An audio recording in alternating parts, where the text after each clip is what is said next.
আসসালামু আলাইকুম। Quantum lab hospital থেকে ব্লাড নিতেছি ধরেন 9 মাস যাবৎ। আমি আমার বাচ্চাকে নিয়ে আসি শেরপুর থেকে। এখানে শেরপুর থেকে আসতে মাসে 2-3 বার আসতে হয়তো 2বার কি 3বার দেওয়া লাগে ব্লাড। ব্লাড এখানে পাওয়া যায় না, খুব কম। আপনারা সবাই ব্লাড এখানে আইসা স্বেচ্ছায় রক্তদান করে যাবেন।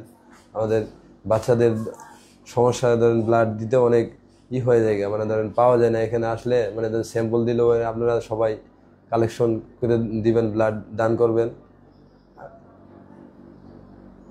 আর মানে ওর তো এখন 2-3 বার করে রক্ত দেওয়া লাগতেছে, তো আপনার আর্থিক অবস্থা বিবেচনায় ওর মানে এখন কি অসুবিধা হচ্ছে, সময় মতো রক্ত দিতে পারতেছে না? এখন সময় মতো রক্ত দিতে পারি না, আপনার টাকা পয়সার জন্য ধরেন মাসে ওষুধপাতি আছে, মানে এখানে ধরেন ওষুধপাতি কিনতে হয়। আবার ধরেন এখানে কাজ করি, আমি রিক্সা চালাই, আর 2টা মেয়ে এরকম অবস্থা। মানে 2 মেয়েরই মানে থ্যালাসেমিয়া রোগ। মানে ধরেন আমি আগে ধরেন আপনার বুঝতে পারি নাই গা, মানে ধরেন পরে টেস্ট করাইছি, পরে টেস্ট করার পরে ধরেন এই কিছুদিন মানে 10-11 মাস আগে ধরা পড়ছে 2 মেয়েরই মানে থ্যালাসেমিয়া।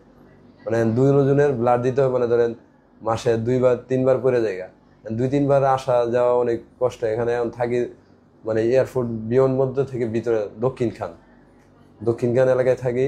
এখান থেকে আসি, এখানে আইসা ধরেন কোয়ান্টাম ল্যাবে ব্লাড নিয়ে পরে থ্যালাসেমিয়া হসপিটালে দিই। আগে কয়েকদিন দিছিলাম, বাইরেও কয়েকদিন দিছিলাম, কিন্তু এখানে থ্যালাসেমিয়া হসপিটালে এখানে খরচপাতি কিছু কম নেয়। আর বাইরে তো অনেক খরচপাতি, আর এখান থেকেও ধরেন ব্লাড পাওয়া যায় না, ব্লাড পাওয়া এলো সমস্যা। মানে ধরেন এখানেও কিছু কম নেয়। আপনারা সবাই এখানে ব্লাড স্বেচ্ছায় রক্তদান দিয়ে যাবেন। আপনারা সবাই দিয়ে গেলে আমাদের বাচ্চাদের বাঁচানো যাবে। অনেক কষ্ট, মানে ধরেন ব্লাড পাওয়া যায় না, দিতে অনেক কষ্টজনক। আপনারা সবাই এখানে ব্লাড স্বেচ্ছায় দান করে যাবেন, দিয়ে গেলে আমাদের বাচ্চাদের বাঁচানো যাবে।